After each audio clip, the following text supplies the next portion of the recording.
My name is Linda. Standing here at this charity gala, the memories come flooding back like a relentless tide.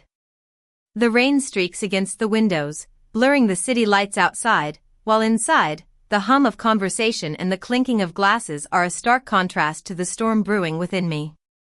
I spot them across the room: my mother, Grace, draped in an elegant evening gown, her every move exuding poise and authority. My father, Henry, stands beside her, his once strong frame now a bit stooped, but his eyes still holding that same air of superiority. And then there's my older sister, Victoria, her pregnant belly a symbol of the perfect life she's built, her husband by her side, guiding her through the crowd. For a moment, they don't notice me. I'm like a ghost from their past, watching them as if they're actors in a play I've long since outgrown. I turn to the bar, order a glass of sparkling water, and wait. It doesn't take long for my mother's gaze to sweep the room and land on me. Her eyes widen in shock, and I see the confusion quickly turn to recognition. She whispers something to Victoria, who follows her stare, and then my father turns, his expression unreadable. Dinner begins, and the waiters move with precision, serving the finest dishes. I barely touch mine, my mind too preoccupied with the past. My name appears on the printed program beside the line for the corporate donation, presented by Linda Thompson, CPA, Silverstone Financial. I watch as my mother's hand trembles slightly as she reads it. When the MC calls me to the stage, I stand slowly, every step deliberate. My heels click against the polished floor, the same rhythm as that fateful night's footsteps on the snow. The hall quiets as I take the microphone, smile at the crowd, and then look directly at my parents. Good evening, I begin, my voice steady, echoing softly through the speakers.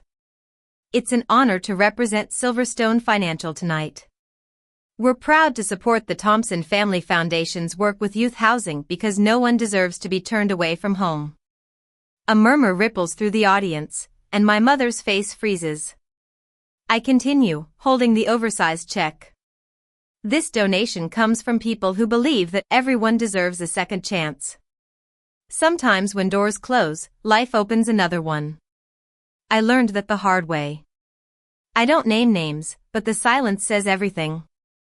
After I finish speaking and hand the check to my boss, Sarah, I step down. My mother reaches me before I reach the exit. Linda, she says, her voice low and taut. You could have warned us. I meet her eyes. You warned me first, I say. Remember? Her jaw tightens. That night we were scared. We didn't mean. Don't, I interrupt. You meant it. And maybe you needed to. Because if you hadn't, I'd still be the daughter trying to earn her seat at this table. Victoria hovers behind her, one hand on her stomach, tears shining in her eyes. Linda, she whispers. They've changed. Mom, she regrets everything. I nod once. Maybe. But I'm not here for that. I'm here because I built something they said I never could. My father finally speaks. We're proud of you, he says quietly, as if pride could erase years of silence. Pride, I repeat, tasting the word. That used to mean everything to you. Now it means nothing to me.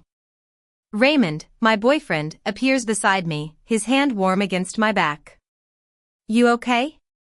He asks softly. I turn to him and smile. Yeah, better than okay. He nods toward the exit. Then let's go. As we walk out, I hear my mother calling my name again, softer this time, almost pleading. I don't turn around. Outside, the rain has turned to mist, and the city glimmers beneath it.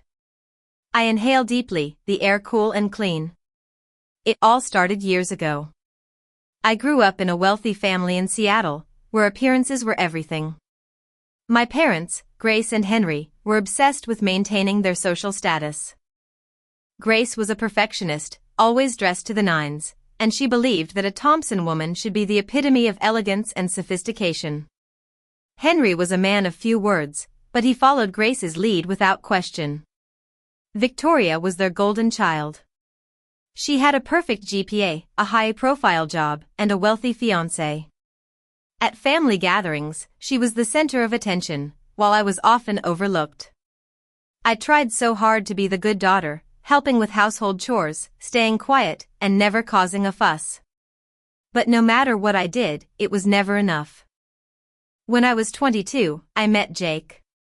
It was a sunny afternoon, and my car broke down on the side of the road. Jake, a mechanic, stopped to help. He was rough around the edges, with a messy beard and grease on his hands, but there was a kindness in his eyes. He fixed my car quickly and then asked if I wanted to grab a coffee.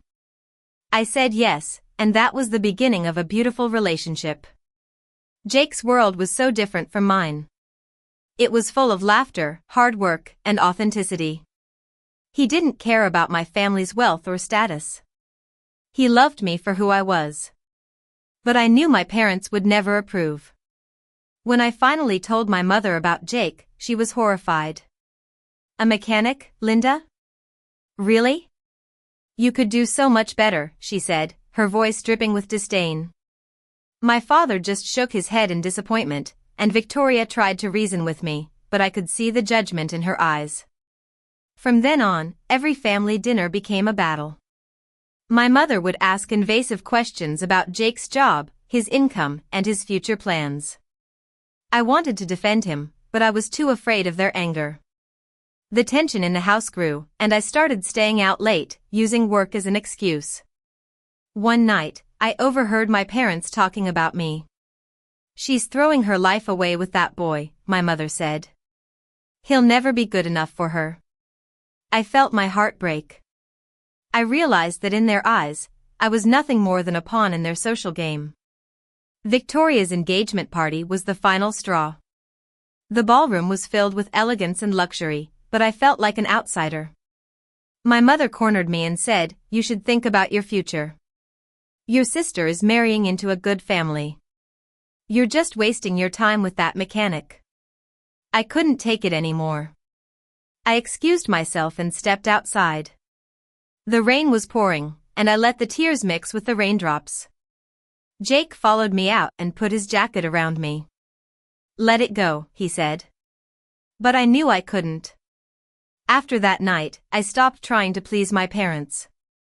I focused on helping Jake achieve his dream of opening his own garage. We worked hard together, saving every penny we could. But then, things started to go wrong. One night, I found Jake with another woman in his workshop.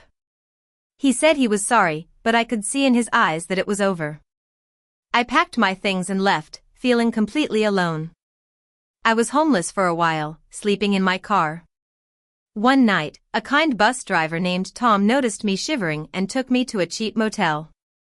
He paid for the night out of his own pocket and told me to get some rest. The next day, I called my high school friend, Emily. She welcomed me into her small apartment without hesitation. She gave me a mug of coffee and $200 from her savings. "It's not much," she said, "but it's a start." I took a job at a local convenience store, working long hours. One night, I found a flyer for evening accounting courses at the community college. I decided to give it a try. Balancing work and studies was tough, but I was determined.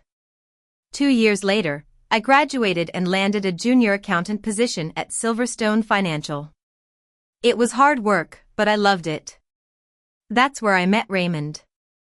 He was a calm and gentle man, and he made me feel safe. 5 years have passed since that cold Christmas Eve when I walked away from my parents' house. Now, as I sit in the car with Raymond, driving away from the gala, I feel a sense of peace. I've built a life for myself, a life that is true to who I am.